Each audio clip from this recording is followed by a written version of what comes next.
41번 보겠습니다. 다음 상태도에서 자 이렇게 금속의 상태도를 나타냈죠. 여기에서 액상선을 나타내는 것은 뭐냐 해서 자 뭔지 모르겠습니다. 이거 무슨 말인지. 이거 금속의 상태도인데요. 이 부분은 용액이에요. 용액. 자 금속이 녹아서 액체인 상태예요. 고온 상태. 이 부분은 고체 상태입니다. 고체. 그러면 액체와 고체 사이에 있는 이 부분은 뭐냐? 고체와 액체의 상태예요. 젤리하고 비슷하죠, 그죠? 자, 이 부분은 고체와 액체의 상태입니다. 자, 이 부분 액체, 이 부분 고체예요, 그죠? 이 부분 고체. 그럼 사이에는 액체와 고체 사이다. 액체와 고체가 있다 사이에는. 그러면 액상선이란 액체와 나머지 것들의 경계입니다, 이거. 이거 액상선이에요, 액상선. 자, 지문 보겠습니다. A, C, F죠. 자, 이게 액상선입니까? 아니죠. CD, 자, C, D, E, 이거 액상선입니까? 아닙니다. F, D, G, F, D, G. 자, 이거 액상선 맞아요. 정답 바로 3번이고 BG 보지 맙시다. 42번 보겠습니다. 금속 표면에 스텔라이트, 초경합금 등의 금속을 용착시킵니다. 용착. 표면 경화층을 만드는 겁니다. 자, 이것은 표면 경화층이죠. 표면 경화층 용착시켜서 하드 베이싱입니다. 자, 용사법은 이 금속들을 싸서 그죠? 오돌토돌한 다른 것들을 입히는 방법. 이거는 입히는 방법. 입힌다. 층을 다시 하나 더 만드는 거예요. 이거는 표면 경화층을 만드는 거 하드 베이싱이죠. 정답 2번이고요. 쇼트 피닝은 강구를 압축 공기와 함께 싸서 이 표면을 그죠? 싸서 표면의 경도를 높이죠. 그리고 피로 강도를 개선하는 것이고, 금속 침투법은 금속에 뭐 알루미늄 또는 뭐 크롬 같은 금속을 침투시켜서 표면을 경화시키는 방법입니다. 43번 보겠습니다. 다음 중에서 용접법의 분류에서 용접의 종류입니다. 초음파 용접은 어디에 속하는가? 납땜은 융접이죠. 그죠? 융접. 자, 그리고 압접, 융접, 아크 용접 있죠. 초음파 용접은 기계적인 압접입니다. 기계적인 압접. 소리에 의한 음파죠. 음파. 이거 음파는 소리입니다. 미세한 진동을 계속 두드려서 접합하는 기계적 접합법이에요. 압접입니다. 44번입니다. 주철의 조직은 탄소와 규소의 양과 냉각 속도에 의해서 좌우가 됩니다. 자, 주철의 성질을 가장 크게 좌우하는 것이 탄소. 그리고 규소입니다. 규소. 그거로 인해서 이들의 요소와 조직의 관계를 간단하게 그래프로 나타낸 게 있어요. 탄소와 규소의 선분 관계를 나타내는 그래프가 가로는 규소, 세로는 탄소입니다. 자, 이렇게 선이 내려오면서 여기에 주철의 조직을 표시한 게 있습니다. 자, 이러한 그래프 뭡니까? 마우러의 조직도입니다. 마우러 조직도. 자, 요거 주철의 조직이 탄소와 규소의 양과 냉각수도에 의해서 좌우되고 이것의 요소와 조직의 관계를 나타낸 그래프가 마우러 조직도입니다. 알루미늄, 구리, 그리고 규소합금의 맹칭으로 옳은 것은 알루미늄이고요. 구리죠. 자, 구리는 절삭성을 개선하는 겁니다. 절삭성.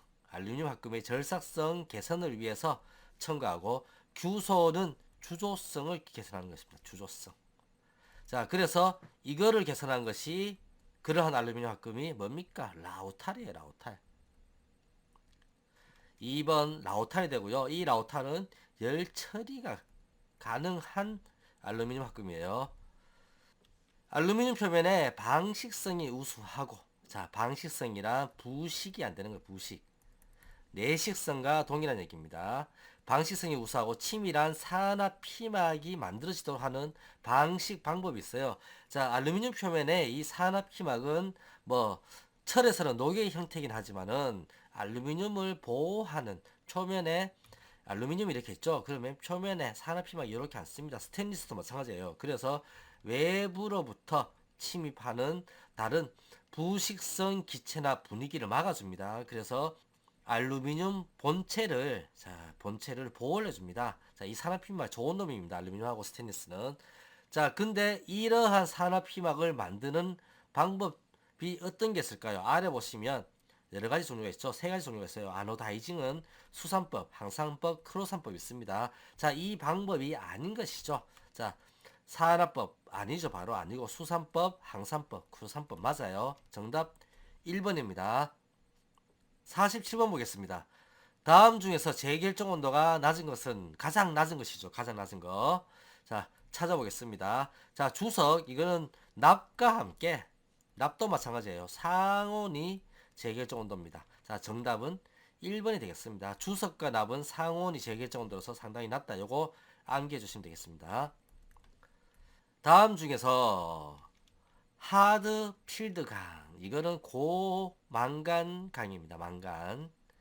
하드 필드 강에 대한 설명으로 틀린 것이죠. 자, 이 하드 필드 강, 고망간 강은 수인 강이라고도 해요. 수인 강이라고도 하고 오스테나이트 조직입니다. 오스테나이트 망간 강이라고도 합니다. 그리고 망간이 10에서 14% 망간이 들어 있어요.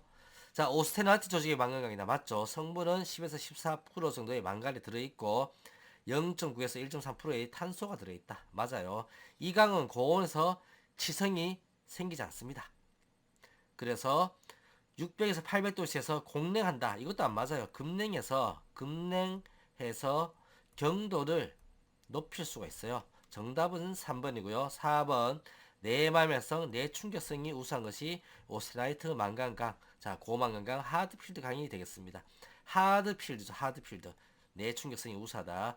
인성이 우수하고 파쇄장치, 임펠러 플레이트 등에 사용이 됩니다. 철탄소 상태도에서 A3와 A4 변태점 사이에서의 결정 구조는 되어 있죠. 자, 결정 구조. 자, 최심 정반격자, 최심 입반격자. 자, 정반격자 이런 거 생각하지 마시고요. 최심 입반격자, 조밀 입반격자, 면심 입반격자 있어요. 이 세 가지 있습니다. 세 가지. 세 가지를 암기하시고요. 아래에 보시면 A3 변태점 그리고 A4 변태점이 이것들이 변태하는 기점이에요. 그래서 최심, 면심, 최심 이렇게 외우시고 알파, 베타, 알파, 감마, 감마, 델타 이렇게 보시면 됩니다. 알파, 감마, 델타. 자, 그래서 알파 처리 A3점 이하에서는 최심 입방 그리고 감마 처리 A3와 A4 변태 사이에서는 면심, 감마는 무조건 면심이에요. 그죠? 면심. 그리고 A4 이상에서는 델타 처리 최심입니다. 최심 두 번 나오죠? 요거 암기하셔야 됩니다. 요거 종종 나옵니다. 그래서 49번은 정답이 A3와 A4 변태점 사이라고 했죠. 그죠? 그래서 A3와 A4 변태점 사이에는 요겁니다. 면심이죠. 면심. 그래서 정답은 4번이 되겠습니다. 조직은 결정구조는 면심이다. 50번 열팽창 개수가 다른 두 종류의 판을 하나로 붙여서 그죠? 하나의 판으로 만든 겁니다. 자, 판재가 두 개가 있어요. 이렇게 두 개를 붙였습니다.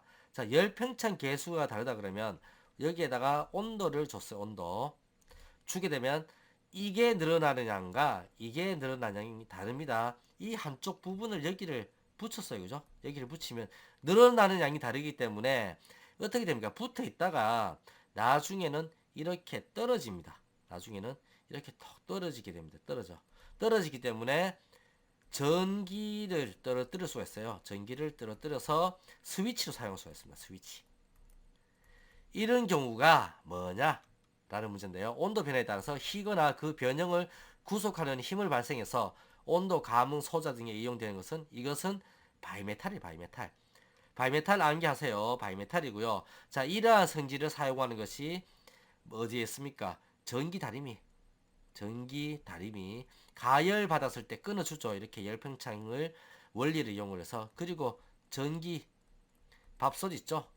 전기 밥솥도 가열되면 끊어집니다. 자, 이러한 것을 사용하는 것이 바이메탈이다. 그리고 51번 기계제도에서 가는 2점 세선 이거 가상선이에요. 가상선이고 가는 2점 세선은 이렇게 긴 선이 하나 짧은 선이 두 개, 긴 선 하나 짧은 선 두 개 이런 식입니다. 자, 이것을 사용하는 것은 뭐냐? 중심선, 지시선, 피치선, 가상선이죠. 가상선은 가상의 형태 또는 가공 전후의 모양 또는 뭐 조립 상태, 그죠? 조립이나 작동 상태 이런 것들을 나타내기 위해서 해 놓습니다. 사용을 합니다.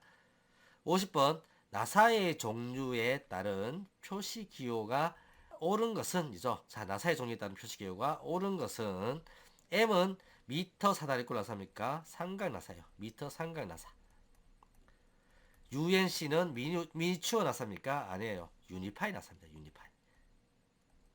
RC 간용 테이퍼 앞나사 맞아요. G는 간용 평행 나사입니다. 간용 평행 나사. 정답은 3번이 되고요.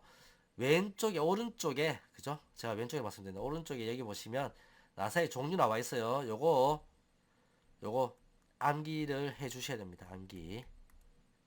53번 배관용 탄소 강간의 종류를 나타내는 기호가 아닌 것은 배관용 탄소 강간 여기에는 SPPS 압력 배관용이죠. 그죠? 이거는 압력 배관용 탄소 강간입니다. 그리고 SHP 이거는 H 하이 프레서예요. 그래서 고압 배관용입니다. 고압 배관용. SCP에서 P 이거는요 플랫의 약자예요. 플랫. 강판 강대의 약자입니다. 따라서 SCP는 C가 콜드예요. 그래서 냉간, 아변, 강판, 강대입니다. 강판은 넓은 판재고요. 강대는 좁은 판재예요. 이렇게 생긴 거. SPLT. 자, 요거는 저온 배관용 강간이에요. 저온 배관용. 로 템퍼레처예요. 그래서 정답은 3번이 되겠습니다. 요거는 SCP는 판재입니다. 강간이 아니고요. 54번입니다. 기계제도에서 도형의 생략에 관한 설명으로 틀린 것입니다. 도형이 대칭 형식인 경우에는 대칭 중심선의 한쪽 도형만 그리고 그 대칭 중심선의 양끝 부분에 대칭 그림 기호를 그려서 서로 대칭임을 나타냅니다. 자, 맞습니다. 여기 보시면 대칭 중심선의 한쪽 도형만 그린다 그랬어요. 그죠? 그러면 중심선이 이렇게 있을 때 이쪽 부분만 그리고 여기는 생략할 수가 있다는 얘기입니다. 생략. 2번 보시면 대칭 중심선의 한쪽 도형을 대칭 중심선을 조금 넘는 부분까지 그려서 나타낼 수 있고 조금 넘는 부분까지 그려서 나타낼 수 있다고 그랬죠. 그리고 이때 중심선의 양 끝에 대칭 그림 기호를 반드시 나타낸다. 자, 대칭 기호는요. 여기에 이렇게 나타내는 거예요. 이렇게. 자, 2번 같은 경우에는 자, 이렇게 그려지면 중심선이 대칭 도형일 때 이렇게 그리는데 조금 이렇게 넘어온다는 얘기예요. 그리고 여기에 그린다라는 얘기입니다. 이렇게 대칭 기호를 이거 틀렸습니다. 이렇게 그려야 됩니다. 같은 종류, 같은 모양의 것이 다수 줄지어 있는 경우에는 실형 대신 그림 기호를 피치선과 중심선과의 교점에 기입하여 나타낼 수 있다. 자, 중심선이 이렇게 쭉 가 있고요. 자, 여기에 구멍이 하나 파져 있어요. 그리고 계속 이 구멍들이 반복되어서 갑니다. 그죠? 반복돼서 가서 여기까지 파집니다. 그러면 한두 개 표시하고 중간에는 생략할 수 있습니다. 요 얘기를 하고 있고 맞는 얘기예요. 축, 막대, 강과 같은 동일 단면형의 부분은 지면을 생략하기 위해서 중간 부분을 파단선으로 잘라내서 그 기묘한 부분만을 가까이에서 도시할 수 있다. 자, 간이나 파이프 같은 경우는 길어서 똑같습니다. 그래서 중간에 이렇게 파형을 그려서 생략을 좀 해서 원래 이 길이가 뭐 한 10m다. 그런데 짧은 그죠? 작게 줄여서 그릴 수가 있어요. 똑같은 현상이 계속 반복되기 때문에 긴 걸 그냥 그대로 그릴 필요는 없습니다. 맞는 얘기예요. 그러면 여기서 틀린 건 뭐냐면 1번과 2번이 형상에서 설명이 조금 반대가 돼 있어요. 이거는 중심선까지만 그리고 반대는 생략한다고 이거는 도형이 중심선을 넘어간답니다. 그래서 정답은 2번이 됩니다. 55번 보겠습니다. 못대기의 치수가 2이고요. 2mm고 각도가 45도일 때 올바른 치수 기입 방법은 자 45도 못대기는요. 어떻게 생겼냐면 자이 모서리에서 이렇게 45도로 칩니다. 그러면 2mm란 것은 여기가 2mm고요. 여기도 2mm예요. 그죠? 2mm. 그럴 때는 치수를 어떻게 쓰느냐. 이 부분에 C, 2라고 써요. 45도 못대기는 기본이 C를 넣습니다. 45도 아닐 때는 치수나 각도를 다 줘야 됩니다. 이럴 때 올바른 기입 방법은 자 1번 C2가 되겠어요. 도형의 도시 방법에 관한 설명으로 틀린 것입니다. 자, 도형의 도시 방법. 소선 가공 때문에 부품의 초기 윤곽선을 도시해야 될 필요가 있을 때는 가는 2점 세선으로 도시한다. 자, 소선 가공이죠. 그죠? 부품 초기의 윤곽선. 이거는 소재의 상태, 소재 상태. 그래서 제품을 만들 때 제품을 이만한 제품을 만드는데 원래 소재는 이만한 형상의 수가 있습니다. 그죠? 이만한 형상의 수가 있는데 이것을 이러한 형상의 가상선으로 나타낼 수가 있어요. 필릿이나 둥근 모퉁이와 같은 가상선의 교차선은 윤곽선과 서로 만나지 않는 가는 실선으로 투상도에 표시할 수가 있다. 자, 요 설명은 이러한 제품이 있어요. 그죠? 이러한 제품. 근데 여기에 라운드가 졌어요. 이렇게. 그러면 이 부분 학대에서 그릴 때, 자, 이렇게 해서 이렇게 그리고요. 그리고 가는 선으로, 요렇게 직선으로 해서 직선으로 이렇게 그려서 여기가 교차되는 것임을 알 수가 있도록 하는 것입니다. 자, 그림 좀 이상한데. 자, 그렇고요. 3번 널링부는 굵은 실선으로 전체 또는 부분적으로 표시합니다. 자, 이 얘기는 널링은 동그란 물체에서 손잡이를 그리는 거죠. 야, 자, 이 체크 무늬를 다 그리잖아요. 자, 일부만 도시를 합니다. 그렇게 해서 널링임을 알 수 있게 합니다. 맞아요. 4번 투명한 재료로 된 모든 물체는 기본적으로 투명한 것처럼 도시한다. 아니에요. 그냥 형상을 다 그리고요. 형상 도시하고 주소에 따로 설명을 답니다. 또는 재질란에 달죠. 그죠? 그래서 정답은 4번입니다. 57번 보겠습니다. 다음 그림과 같은 삼각 정투상도에서 가장 적합한 입체도는, 자, 그림 보겠습니다. 이거 모델링 설명 안 드리고요. 그림 보도록 하겠습니다. 보시면, 자, 이게 정면도죠. 정면도. 그리고 평면도입니다. 위에서 본 거죠. 그죠? 그리고 우측면도. 정면도 보시면 요렇게 파진 게 있어요. 요 선이 있어요. 자, 평면도 같이 보면 요 면이 있잖아요. 요 선이 됩니다. 그리고 이 선은 이렇게 나타내는 거죠. 자, 측면에서 보게 되면 이 선은 이 선이 되어버려요. 따라서 정확하게 그리게 되면 이러한 형상이 나타납니다. 여기에서 이렇게 들어갑니다. 이렇게 들어가고, 자, 여기에서 이렇게 나오고요. 자, 네모가 나타나고 이렇게 파져요. 자, 이 형상 기억해 두시고 답 보겠습니다. 자, 여기에서 보시면 어디에 제일 가깝습니까? 이 형상이죠. 정답 1번입니다. 58번 제3가법으로 정투상한 그림에서 누락된 정면도로 가장 적합한 것은, 자, 이거 갖다 놓고요. 평면도 갖다 놓고 측면도 갖다 놨어요. 자, 형상을 잡아야 돼요. 참 그리기 어렵습니다. 자, 정면도 어떤 것이 가까우느냐. 자, 이 선. 자, 우선 사각형임을 알 수 있어요. 이 선은 다 연장을 시켜요. 자, 이 선 연장시키고 이 선 연장을 시키죠. 연장시킵니다. 그리고 이 선하고 이 선이 내려와요. 평면도에서. 그리고 이 선 만납니다. 이렇게 나오죠. 나오고, 자, 그리고 이 선 어떻게 생겼을까요? 이렇게 생기고 이렇게 생겼어요. 그죠? 자, 그런데 애매한 것이 있습니다. 이 선은, 자, 아래에서 그림에 보시면 여기에 나타나지 않는 선입니다. 그죠? 그래서 이 선은 날라가요. 자, 요렇게 정면도가 바로 요렇게 나옵니다. 그래서 정답 2번이 되겠습니다. 자, 아래에 보시면 요렇게 설명이 있죠. 요거 참고를 하시면 되겠어요. 59번 다음 중에서 게이트 밸브를 나타내는 기호는 했죠. 게이트 밸브. 자, 보겠습니다. 게이트 밸브 어떤 걸까요? 자, 요 녀석 게이트 밸브 맞아요. 자, 2번. 그리고 여기에 중간에 볼 있는 거 있죠. 요거 볼 밸브입니다. 볼 밸브. 그리고 게이트 밸브가 비슷한데 한쪽 선 이거 없는 거 있죠. 이거 체크입니다. 체크 밸브. 한쪽 방향의 유량만 허용을 하죠. 그리고 요거 꼭다리 하나 달렸죠. 요거 손잡이. 요거 코크 밸브예요. 코크 밸브. 게이트 밸브와 비슷하게 생겼지만 코크 밸브 요렇게도 그립니다. 자, 그래서 특징을 보시면 밸브를 아실 수가 있어야 됩니다. 60번 문제 보겠습니다. 그림과 같은 용접 기호는 무슨 용접을 나타내는가 되어 있죠. 요거, 자, 10용접 아래에 해설이 있어요. 봐주시고. 비트 용접은 없다고 그랬죠. 자, 비트란 건 없어요. 요거는, 자, 요러한 판재를 이렇게 용접한 거예요. 이렇게. 이 용접 이름 뭡니까? 이거 필릿 용접이 필릿. 용접 이름입니다. 90도 형태로 생긴 거, 그죠? 이 부분. 자, 그래서 정답은 3번이 되겠습니다.